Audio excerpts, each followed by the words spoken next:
Hello guys, welcome to again my YouTube channel. Guys, ਜਿਵੇਂ ਤੁਹਾਨੂੰ ਪਤਾ ਹੀ ਹੈ ਕਿ ਆਪਾਂ ਸੈਟ ਥਿਊਰੀ ਸਟਾਰਟ ਕੀਤਾ ਸੀ। ਸੈਟ ਥਿਊਰੀ ਵਿੱਚ ਹੀ ਬਾਉਂਡਸ ਆਫ ਸੈਟ ਟੌਪਿਕ ਆਉਂਦਾ ਹੈ। ਉਸ ਤੋਂ ਪਹਿਲਾਂ ਮੈਂ ਜਿਹੜੇ ਤੁਹਾਨੂੰ ਟੌਪਿਕ ਕਰਵਾਏ ਸੀ ਸੈਟ ਥਿਊਰੀ ਦੇ, ਉਹ ਸਾਰੇ ਮਤਲਬ ਆਪਾਂ ਕਲੀਅਰ ਕਰ ਚੁੱਕੇ ਹਾਂ। ਉਹਨਾਂ ਨਾਲ ਰਿਲੇਟਡ ਸਾਰੇ MCQ series I think 50+ questions ਹੈ ਜੋ ਆਲਰੇਡੀ ਮੈਂ ਅਪਲੋਡ ਕਰ ਚੁੱਕੀ ਹਾਂ। ਠੀਕ ਹੈ, ਨਾਓ ਹੁਣ ਸੈਟਸ ਦੇ ਵਿੱਚ ਹੀ ਆਪਣਾ ਇੱਕ ਟੌਪਿਕ ਆਉਂਦਾ bounds of set. Its most important topic. Okay, bounds of set. ਇਹਦੇ ਵਿੱਚ ਸਭ ਤੋਂ ਪਹਿਲਾਂ ਆਪਣੇ ਕੋਲ ਟੌਪਿਕ ਹੈ upper bound. What is upper bound? Upper bound ਕਿਹਨੂੰ ਕਹਿੰਦੇ ਆ? Let A be any subset of R। ਕਹਿੰਦੇ A ਕੋਈ ਵੀ ਸਬਸੈਟ ਹੈ R ਦਾ। A is real number K called upper bound of set A। ਮੰਨ ਲਓ ਤੁਹਾਡੇ ਕੋਲ ਕੋਈ ਵੀ ਸੈੱਟ ਗਿਵਨ ਹੈ, ਠੀਕ ਹੈ, ਕਿਸੇ ਵੀ ਤਰ੍ਹਾਂ ਦਾ ਤੁਹਾਨੂੰ ਕੋਈ ਵੀ ਸੈੱਟ ਦਿੱਤਾ ਹੋਇਆ ਹੈ ਲਾਈਕ ਦਿਸ, ਠੀਕ ਹੈ, ਸੌਰੀ ਇੱਥੇ ਕਰਵਾ ਦਿੰਦੀ ਹਾਂ। ਕੋਈ ਵੀ ਤੁਹਾਨੂੰ ਸੈੱਟ ਗਿਵਨ ਹੈ, ਜਿਵੇਂ ਹੁਣ ਇੱਥੇ ਸੈੱਟ ਲਿਆ ਵਾ 2 4 6 8 10, ਮਤਲਬ ਆ ਇੱਕ ਮੈਂ ਸੈੱਟ ਲੈ ਰੱਖਿਆ ਔਰ ਇਹਦੇ ਵਿੱਚ ਜਿਹੜਾ ਅਪਰ ਬਾਉਂਡ ਹੋਏਗਾ ਉਹਨੂੰ ਹੀ ਆਪਾਂ K ਕਵਾਂਗੇ। ਠੀਕ ਹੈ, if every element of A is lace than ਔਰ ਇਕੁਅਲ ਟੂ K, ਮਤਲਬ ਉਸ ਸੈੱਟ ਦੇ ਵਿੱਚ ਜਿੰਨੇ ਵੀ ਐਲੀਮੈਂਟ ਹੋਣਗੇ ਉਹ ਸਾਰੇ ਜਾਂ ਤਾਂ K ਤੋਂ ਇਕੁਅਲ ਹੋਣਗੇ ਜਾਂ K ਤੋਂ ਲੈਸ ਦੈਨ ਹੋਣਗੇ। ਕਲੀਅਰ? ਜੋ ਵੀ ਆਪਣੇ ਐਲੀਮੈਂਟ ਹੋਣਗੇ ਸੈੱਟ A ਦੇ ਵਿੱਚ, ਠੀਕ ਹੈ, ਉਹਦੇ ਵਿੱਚ ਜੋ ਅਪਰ ਬਾਉਂਡ ਕਿਹਨੂੰ ਕਹਿਣਾ ਵਾ? ਉਸ K ਨੂੰ ਕਹਿਣਾ ਵਾ, ਜਿਹੜਾ ਜਾਂ ਤਾਂ ਇਕੁਅਲ ਹੋਏਗਾ ਸੈੱਟ ਵਿੱਚ, ਠੀਕ ਹੈ, ਅਪਰ ਬਾਉਂਡ ਦੇ, ਜਾਂ ਲੈਸ ਦੈਨ ਹੋਏਗਾ। that is A less than or equal K for all A belongs to A। small a ਮਤਲਬ ਇਹ ਐਲੀਮੈਂਟ ਆ ਜੋ ਕਿ ਬਿਲੋਂਗ ਕਰ ਰਿਹਾ ਵੇ A ਸੈੱਟ ਨੂੰ, and the set A is called bounded above K। ਹੁਣ ਦੇਖੋ ਇੱਕ ਕੰਡੀਸ਼ਨ ਰੱਖੀ ਹੈ, A less than or equal K for all element A belongs to A। ਹੁਣ ਦੇਖੋ ਇਹ ਤੁਹਾਨੂੰ ਕਿਵੇਂ ਸਮਝ ਆਏਗਾ। ਹੋ ਸਕਦਾ ਵਾ ਤੁਹਾਨੂੰ ਸਟੇਟਮੈਂਟ ਵਿੱਚ ਇਹ ਚੀਜ਼ ਕਲੀਅਰ ਨਹੀਂ ਹੋ ਰਹੀ, ਇਸ ਲਈ ਦੇਖੋ ਤੁਹਾਡੇ ਕੋਲ ਕੋਈ ਵੀ ਸੈੱਟ ਗਿਵਨ ਹੈ, A ਸੈੱਟ ਲੈ ਲਿਆ ਆਪਾਂ 2 4 6 8 10, ਮੈਂ ਇਹਦੇ 'ਚ ਐਲੀਮੈਂਟ ਲੈ ਲਏ। ਫਸਟ ਲਾਈਨ 'ਚ ਉਹਨਾਂ ਨੇ ਕੀ ਕਿਹਾ ਸੀਗਾ? A ਕੀ ਹੈ? ਐਨੀ ਸਬਸੈਟ ਆਫ R। ਮੰਨ ਲਓ ਕੋਈ ਵੀ ਰੀਅਲ ਨੰਬਰ ਹੈ, ਰੀਅਲ ਨੰਬਰ ਵਿੱਚੋਂ ਹੀ, ਮਤਲਬ ਤੁਹਾਨੂੰ ਕਹਿੰਦੇ ਇੱਕ ਵੱਡੇ ਸੈੱਟ ਵਿੱਚੋਂ ਹੀ ਛੋਟਾ ਸੈੱਟ ਕੱਢਿਆ ਜਾਂਦਾ ਹੈ। ਠੀਕ ਹੈ, ਜੋ ਛੋਟਾ ਸੈੱਟ ਆਪਾਂ ਨਿਕਾਲਦੇ ਹਾਂ ਉਹਨੂੰ ਆਪਾਂ ਸਬਸੈਟ ਬੋਲਦੇ ਹਾਂ। ਕਲੀਅਰ? ਹੁਣ ਕਹਿੰਦੇ ਰੀਅਲ ਨੰਬਰਸ ਦੇ ਵਿੱਚੋਂ ਇੱਕ ਆਪਾਂ ਛੋਟਾ ਜਿਹਾ ਸੈੱਟ ਲੈ ਲਿਆ A ਸੈੱਟ, ਜਿਹਦੇ 'ਚ ਮੈਂ ਐਲੀਮੈਂਟ ਲਏ 2 4 6 8 ਔਰ 10 ਐਲੀਮੈਂਟ ਲਈ। ਠੀਕ ਹੈ, ਹੁਣ ਇਹਦੇ ਵਿੱਚ ਕਹਿੰਦੇ ਜਿਹੜਾ K ਐਲੀਮੈਂਟ ਆਏਗਾ ਨਾ, ਉਹਨੂੰ ਤੁਸੀਂ ਕੀ ਕਹੋਗੇ? ਅਪਰ ਬਾਉਂਡ ਕਹੋਗੇ। ਕਿਉਂ ਕਹੋਗੇ? ਹੁਣ ਦੇਖੋ ਉਹਨੇ ਕੀ ਪੁੱਛਿਆ, ਅਪਰ ਬਾਉਂਡ। ਅਪਰ ਤਾਂ ਤੁਹਾਨੂੰ ਪਤਾ ਹੀ ਹੈ ਉੱਪਰ ਹੋ ਜਾਏ, ਜਾਂ ਕਹਿ ਲਓ ਸਭ ਤੋਂ ਵੱਡੀ ਵੈਲਿਊ ਜਿਹਨੂੰ ਆਪਾਂ ਕਹਿ ਸਕਦੇ ਹਾਂ। ਹੁਣ 2 4 6 8 10 ਹੈ, ਠੀਕ ਹੈ, 2 4 6 8 10 ਦੇ ਵਿੱਚੋਂ ਸਭ ਤੋਂ ਗ੍ਰੇਟੈਸਟ ਵੈਲਿਊ ਕਿਹੜੀ ਆ ਰਹੀ ਹੈ ਆਪਣੇ ਕੋਲ? 10 ਆ ਰਹੀ ਹੈ। ਇਹ ਸਾਰੇ ਆਪਣੇ ਕੋਲ ਐਲੀਮੈਂਟ ਹੈ, ਠੀਕ ਹੈ, ਇਹ ਸਭ ਆਪਣੇ ਕੋਲ ਕੀ ਹੈ? ਐਲੀਮੈਂਟ ਹੈ। ਔਰ ਇਹਨਾਂ ਵਿੱਚ ਜਿਹੜਾ ਅਪਰ ਬਾਉਂਡ ਹੈ ਨਾ ਉਹ 10 ਆਏਗਾ। ਮਤਲਬ ਸੈੱਟ ਦੇ ਵਿੱਚ ਜੋ ਵੀ ਮੈਕਸਿਮਮ ਵੈਲਿਊ ਹੋਏਗੀ ਆਪਣੇ ਕੋਲ, ਉਹ ਆਪਣੇ ਕੋਲ ਕੀ ਹੋਏਗੀ? ਅਪਰ ਬਾਉਂਡ ਹੋਏਗੀ। ਕਲੀਅਰ? ਹੁਣ ਦੇਖੋ ਇਸ ਜਿਹੜਾ 10 ਆਇਆ ਨਾ, ਇਸ 10 ਨੂੰ ਆਪਾਂ ਕਵਾਂਗੇ K। ਕਲੀਅਰ?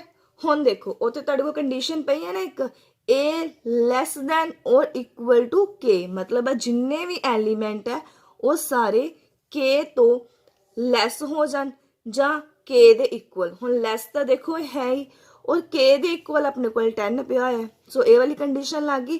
ਫੋਰ ਆਲ ਮਤਲਬ ਜਿਹੜਾ ਐਲੀਮੈਂਟ ਬਿਲੋਂਗ ਕਰ ਰਿਹਾ ਵਾ A ਸੈੱਟ ਨੂੰ, ਸਾਰੇ ਐਲੀਮੈਂਟ ਬਿਲੋਂਗ ਕਰ ਰਹੇ, ਔਰ K ਦੀ ਵੈਲਿਊ ਕਿੰਨੀ ਆ ਗਈ? 10 ਆ ਗਈ, ਕਿਉਂਕਿ ਮੈਕਸੀਮਮ ਵੈਲਿਊ ਹੈ। ਠੀਕ ਹੈ, ਜੋ ਮੈਕਸੀਮਮ ਵੈਲਿਊ ਹੋਏਗੀ ਉਹ ਅਪਰ ਬਾਉਂਡ ਹੋਏਗੀ। ਕਲੀਅਰ? ਜ਼ਰੂਰੀ ਨਹੀਂ ਓਨਲੀ 10। ਅਗਰ ਮੰਨ ਲਓ ਕੋਈ ਵੀ ਸੀਰੀਜ਼ ਮੈਂ ਲੈ ਰਹੀ ਹਾਂ 2 4 6 8 10, ਇਹ ਤਾਂ ਅਪਰ ਬਾਉਂਡ ਹੈ। ਇਟ ਮੀਨਸ ਇਹਦੇ ਤੋਂ ਉੱਪਰ ਜੋ ਵੀ 11 12 13 14 ਜੋ ਵੀ ਵੈਲਿਊਜ਼ ਆਉਣਗੀਆਂ ਉਹ ਸਾਰੀਆਂ ਵੀ ਅਪਰ ਬਾਉਂਡ ਹੀ ਹੋਣਗੀਆਂ। ਕਲੀਅਰ ਹੈ? ਹੁਣ ਦੇਖੋ ਅਪਰ ਬਾਉਂਡ ਤਾਂ ਹੋ ਗਿਆ। ਅਪਰ ਬਾਉਂਡ ਦੇ ਨਾਲ ਇਹਦਾ ਇੱਕ ਹੋਰ ਟੌਪਿਕ ਆ ਜਾਂਦਾ ਵਾ, least upper bound and ਸੁਪਰਮਮ।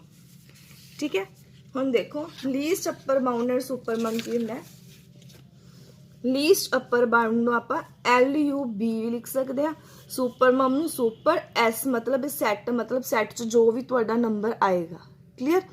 Least upper bound, least upper bound smallest of all upper of. ਹੁਣ ਦੇਖੋ ਆਪਾਂ ਬਹੁਤ ਸਟੂਡੈਂਟਸ ਹੋਣਗੇ ਜਿਨ੍ਹਾਂ ਨੂੰ ਆਪਾਂ ਡੈਫੀਨੇਸ਼ਨ ਨੋ ਡਾਊਟ ਆਪਾਂ ਰੀਡ ਕਰਦੇ ਹਾਂ, ਬਟ ਡੈਫੀਨੇਸ਼ਨ ਤੋਂ ਆਪਾਂ ਨੂੰ ਚੀਜ਼ ਕਲੀਅਰ ਨਹੀਂ ਹੋ ਪਾਉਂਦੀ, ਠੀਕ ਹੈ। ਇਸ ਲਈ ਦੇਖੋ ਲੀਸਟ ਅਪਰ ਬਾਉਂਡ ਸੈੱਟ ਮੈਂ ਲਿਆ ਸੀ ਲਾਸਟ ਜਦੋਂ ਮੈਂ ਅਪਰ ਬਾਉਂਡ ਰੀਡ ਕਰਵਾਇਆ, ਉਹਦੇ ਵਿੱਚ ਆਪਾਂ ਸੈੱਟ ਲਿਆ ਸੀ 2 4 6 8 10, ਕਲੀਅਰ। ਹੁਣ 10 ਉਹਦੇ ਵਿੱਚ ਕੀ ਸੀਗਾ, ਅਪਰ ਬਾਉਂਡ, ਕਲੀਅਰ ਹੈ। ਹੁਣ ਦੇਖੋ ਨਾਲ ਇੱਕ ਕੰਡੀਸ਼ਨ ਸੀ ਕਿ ਜੀ 10 ਤੋਂ ਬਾਅਦ ਜੋ ਵੀ ਵੈਲਿਊਜ਼ ਆਉਣਗੀਆਂ ਉਹ ਸਾਰੀਆਂ ਵੀ ਕੀ ਹੋਣਗੀਆਂ, ਅਪਰ ਬਾਉਂਡ ਹੋਣਗੀਆਂ। 10 ਪਲੱਸ ਆਲ ਵੈਲਿਊਜ਼ ਆਰ ਅਪਰ ਬਾਉਂਡ ਹੋਣਗੀਆਂ, ਓਕੇ। ਇਫ ਆਈ ਟੇਕ, ਮੰਨ ਲਓ ਇੱਕ ਮੈਂ ਲੈ ਰਹੀ ਹਾਂ ਵੈਲਿਊ 2 4 6 8 10 ਤਾਂ ਆਲਰੇਡੀ ਹੈ, ਔਰ 10 ਨੂੰ ਆਪਾਂ ਅਪਰ ਬਾਉਂਡ ਦਾ ਨਾਮ ਵੀ ਦੇਤਾ। ਉਸ ਤੋਂ ਬਾਅਦ ਇਹਦੇ ਵਿੱਚ ਕੀ ਹੈ, ਲੀਸਟ ਅਪਰ ਬਾਉਂਡ 'ਚ ਇੱਕ ਕੰਡੀਸ਼ਨ ਕੀ ਆਉਂਦੀ ਹੈ ਕਿ ਦੇਖੋ ਮੈਂ ਤੁਹਾਨੂੰ ਕਿਹਾ 10 ਤੋਂ ਉੱਪਰ ਜਿੰਨੀਆਂ ਵੀ ਵੈਲਿਊਜ਼ ਆ ਰਹੀਆਂ ਉਹ ਸਾਰੀਆਂ ਕੀ ਹੈ, ਲੀਸਟ ਅਪਰ ਬਾਉਂਡ ਹੈ, ਠੀਕ ਹੈ। ਹੁਣ ਅਪਰ ਬਾਉਂਡ ਸਟਾਰਟ ਕਿੱਥੋਂ ਹੋਇਆ, 10 ਤੋਂ ਸਟਾਰਟ ਹੋਇਆ, 10 ਤੋਂ ਸਟਾਰਟ ਹੁੰਦਾ ਗਿਆ। ਹੁਣ ਦੇਖੋ ਲੀਸਟ ਅਪਰ ਬਾਉਂਡ, ਸਭ ਤੋਂ ਪਹਿਲਾਂ ਤਾਂ ਅਪਰ ਬਾਉਂਡ ਦੇਖੋ ਆ ਸਾਰੇ ਅਪਰ ਬਾਉਂਡ ਹੈ।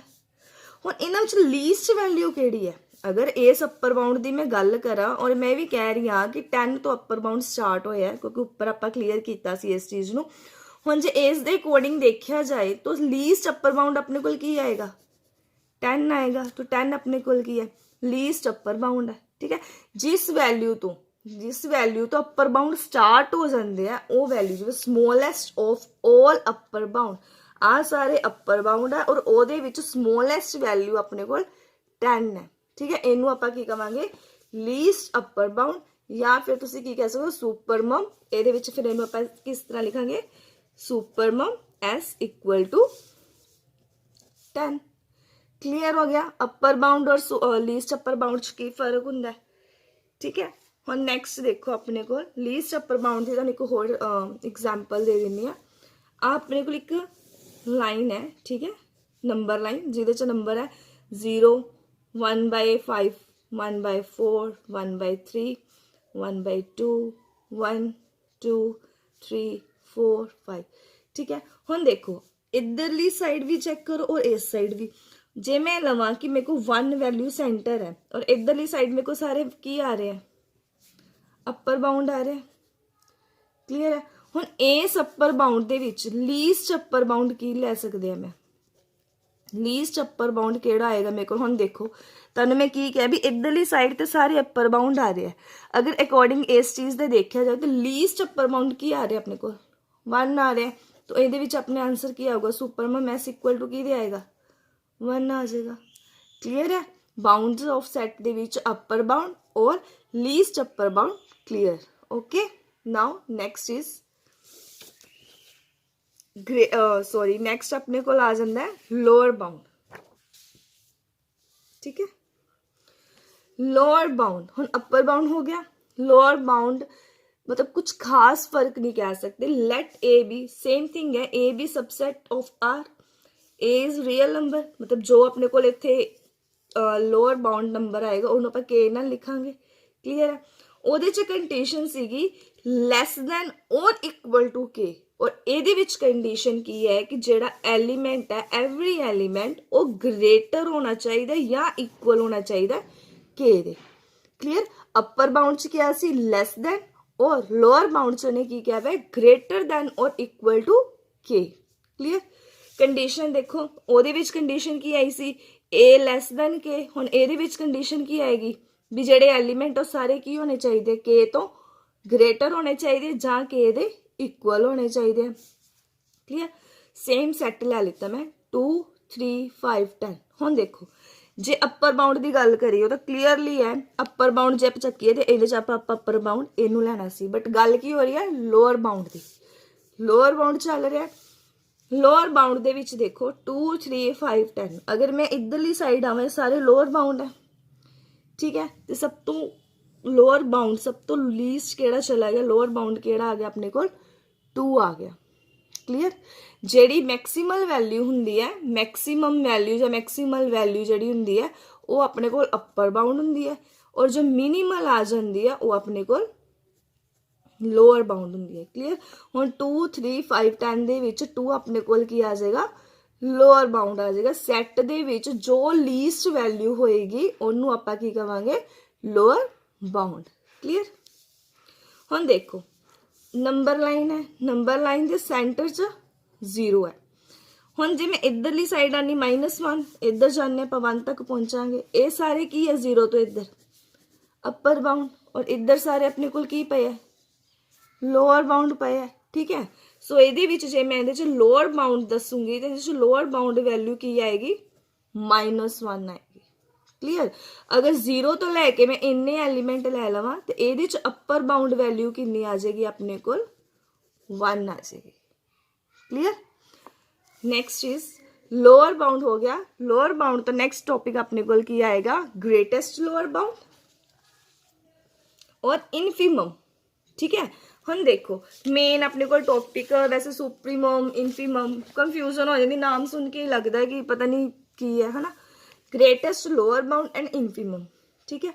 हम देखो ये नंबर लाइन गिवन है। इन ग्रेटेस्ट लोअर बाउंड में आप GL भी लिख सकते हैं और इनफीमम ਨੂੰ INF ਵਿੱਚ S मतलब ਸੈੱਟ ਜੋ ਵੀ ਆਪਣਾ ਨੰਬਰ ਹੁੰਦਾ ਉਹ ਲਿਖਦੇ ਆ। ਕਲੀਅਰ ਹੈ। ਹੁਣ ਦੇਖੋ ਮੈਂ ਇੱਕ ਨੰਬਰ ਲਾਈਨ ਲੈ ਲਈ 0 1/4 1/3 1/2 और 1। ਹੁਣ ਦੇਖੀਏ ਤੇ ਸਾਰੇ ਕੀ ਹੈ, ਲੀਸਟ ਅਪਰ ਬਾਉਂਡ ਹੈ। ਹੁਣ ਇਹ ਚ ਗ੍ਰੇਟੈਸਟ ਲੋਅਰ ਬਾਉਂਡ ਕਿਹੜਾ ਆਏਗਾ, ਗ੍ਰੇਟੈਸਟ ਲੋਅਰ ਬਾਉਂਡ मतलब अगर मैं इधरली साइड आवा 1 तो शुरू हो जानी है और नीचे नीचे आई जानी है इस लाइन दे विच, तो मेरे को लास्ट ते नंबर ग्रेटेस्ट नंबर की आएगा, 0 आएगा। ठीक है।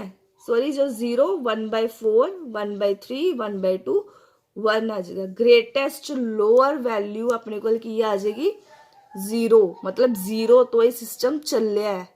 ठीक है। 0 तो बाद 1/4 0 तो बाद 1/4 1/3 1/2 1, ये सारे अपर ही जा रहे, मतलब ऊपर ਨੂੰ जा रहे है तो लोअर ही बट ऊपर जा रहे हैं, बट फिर भी ग्रेटेस्ट लोअर वैल्यू केड़ी अपने को 0 ही है, 0 तो ही स्टार्ट होया। ठीक है। ਹੁਣ ਇਹਦੇ ਵਿੱਚ ਇਨਫੀਮਮ ਆਪਣੇ ਕੋਲ ਕਿੰਨਾ ਆ ਜਾਏਗਾ, 0 GLB। ਹੁਣ ਇਹਦੇ ਵਿੱਚ ਕੁਝ ਐਗਜ਼ਾਮਪਲਸ ਹੈ ਸੁਪਰੀਮਮ ਤੇ ਇਨਫੀਮਮ ਦੀਆਂ।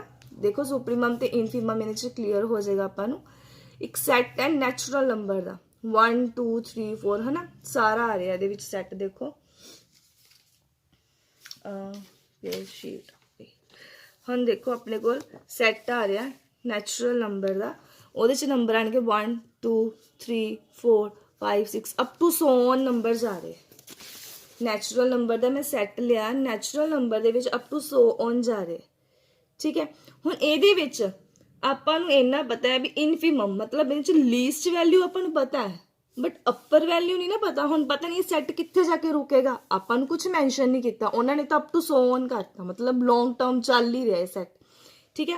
ਹੁਣ ਇਹਦੇ ਵਿੱਚ ਉਹਨਾਂ ਨੇ ਇਨਫੀਮਮ मतलब ਲੀਸਟ ਵੈਲਿਊ ਆਪਾਂ ਨੂੰ ਪਤਾ ਹੈ, ਬਟ ਇਹਦੇ ਵਿੱਚ ਜਿਹੜਾ ਸੁਪਰੀਮਮ ਵੈਲਿਊ ਹੈ ਆਪਾਂ ਨੂੰ ਨਹੀਂ ਪਤਾ। ठीक है। और एक कंडीशन की होती है मे और मे नॉट बी गिवन, किसी टाइम गिवन हो भी सकती है और किसी टाइम सुप्रीमम वैल्यू नहीं भी हो सकती। क्लियर है। इनफीमम मतलब लीस्ट वैल्यू गिवन सी 1 आ गया, अपर कितों तक जा रही है अपन नहीं पता, इस करके अपन सुप्रीमम वैल्यू नहीं क्लियर। ओके। नेक्स्ट एग्जाम्पल है द सैट ऑफ इंटीजर्स। हम देखो the set of integer, integer च अपन पता ही है नंबर सॉरी पॉजिटिव और नैगेटिव दोनों वैल्यूज होंगी है इंटीजर दे विच। ठीक है। मान लो 0 पई है 1 2 3 4 5 एंड सेम थिंग -1 -2 -3 -4 -5 जा रहे हैं। हुण देखो लाइन इधरों भी वधी जा रही है, लाइन इस साइड तो भी जा रही है। क्लियर है ना। हुण देखो इतने भी अप टू 100 आ गया क्योंकि उन्होंने अपन Z दे विच की दिता 0 +1 2 +1 +-2 +-3 अप टू 100 देता ना। उन्होंने प्लस की वैल्यू कोई क्लीयर की आपां नूं, ना उन्होंने कोई माइनस की वैल्यू क्लीयर की, मतलब ये ना तो आपां नूं उन्होंने इनफीमम दिता वै ना ही उन्होंने सुप्रीमम दिता है। क्लीयर है। मतलब बहुत इहो जी प्रॉपर्टीज़ है। हुण जिवें नैचुरल नंबर की की प्रॉपर्टी सी कि अपने को इनफीमम पता वै बट सुप्रीमम आपां नूं नहीं पता। इट मीनस मिनिमल वैल्यू आपां नूं पता है, मैक्सीमल वैल्यू नहीं पता। ਇੰਟੀਜ਼ਰ ਦੇ ਵਿੱਚ ਨੰਬਰ ਇੱਧਰ ਵੀ ਸਾਈਡ ਵੀ ਵੱਧ ਰਿਹਾ, ਨੰਬਰ ਇੱਧਰਲੀ ਸਾਈਡ ਵੀ ਜਾ ਰਿਹਾ, ਠੀਕ ਹੈ। ਔਰ ਆਪਾਂ ਨੂੰ ਕੁਝ ਨਹੀਂ ਪਤਾ, ਨਾ ਆਪਾਂ ਨੂੰ ਇਹਦਾ ਇਨਫੀਮਮ ਪਤਾ ਹੈ ਕਿਉਂਕਿ ਪਤਾ ਹੀ ਨਹੀਂ ਲੀਸਟ ਵੈਲਿਊ ਕਿੱਥੋਂ ਤੱਕ ਜਾਏਗੀ, ਔਰ ਆਪਾਂ ਨੂੰ ਅਪਰ ਵੈਲਿਊ ਵੀ ਨਹੀਂ ਪਤਾ ਵੀ ਕਿੱਥੋਂ ਤੱਕ ਜਾਏਗੀ, ਠੀਕ ਹੈ। ਇਹਦੇ ਵਿੱਚ ਨਾ ਇਨਫੀਮਮ ਗਿਵਨ ਹੈ ਔਰ ਨਾ ਹੀ ਸੁਪਰੀਮਮ ਗਿਵਨ ਹੈ। ਓਕੇ, ਹੁਣ ਇਹਦੇ ਨਾਲ ਆਪਣੇ ਕੋਲ ਕਿਹੜੇ ਟੌਪਿਕ ਕਲੀਅਰ ਹੋ ਜਾਂਦੇ ਆਪਣੇ ਕੋਲ?